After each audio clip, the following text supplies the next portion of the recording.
Memari press ক্লাবের উদ্যোগে বৃক্ষরোপণ কর্মসূচি পালন করা হলো।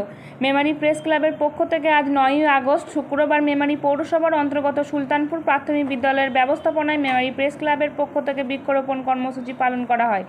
সুলতানপুর প্রাথমিক বিদ্যালয়ের ছাত্রছাত্রীর উৎসাহ নিয়ে বৃক্ষরোপণ কর্মসূচিতে অংশগ্রহণ করেন। এই বৃক্ষরোপণ কর্মসূচিতে উপস্থিত ছিলেন বিদ্যালয়ের প্রধান শিক্ষক অমরেশ দাস, মেমারি প্রেস ক্লাবের সভাপতি নূর আহমেদ, হিসাবরক্ষক পার্থ শাখা অধিকারী, সদস্য অতনু কুমার ঘোষ সহ বিশিষ্ট ব্যক্তিবর্গ। প্রতিনিধি মৃত্যুঞ্জয় যশ, MBS নিউজ। স্যার, আজ কি হচ্ছে আপনার স্কুলে? আজকে আপনাদের আজকে যে প্রোগ্রামটা হলো কর্মসূচিটা, হ্যাঁ, তো আজকে আপনাদের যে মেমারি প্রেস ক্লাব রয়েছে, তো আপনাদের ব্যবস্থাপনায় এবং উদ্যোগে এবং আমাদের ছাত্রছাত্রী এবং সকলের উৎসাহে এবং আনন্দে একটা বৃক্ষরোপণ স্কুলের মধ্যেই একটা কর্মসূচি নেওয়া হয়েছে আপনাদের দ্বারা, এবং আমরা এতে খুব খুশি। আমাদের ধন্যবাদ অবশ্যই দেব। এটা কোন স্কুল? এটা সুলতানপুর প্রাথমিক বিদ্যালয়। এই মেমারি প্রেস ক্লাব তাদের বর্ষপূর্তি পালন করছে যে 1 মাস ধরে বিভিন্ন স্কুলে বৃক্ষরোপণ করবে। এই যে কর্মসূচি তারা হাতে নিয়েছে, এটাকে কীভাবে দেখছেন?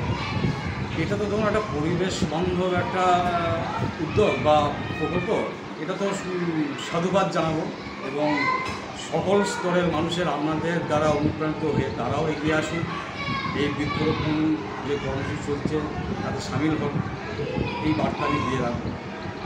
স্যার, আপনার নাম? অমরেশ দাস, প্রধান শিক্ষক, সুলতানপুর। ধন্যবাদ। জায়গায় গিয়ে ছাড়ো।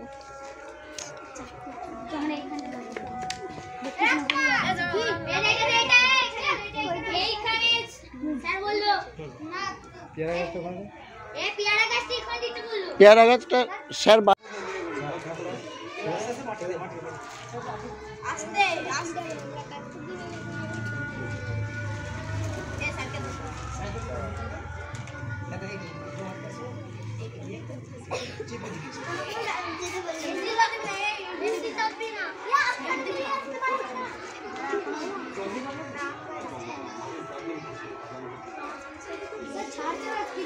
ওই তো সে গলাটা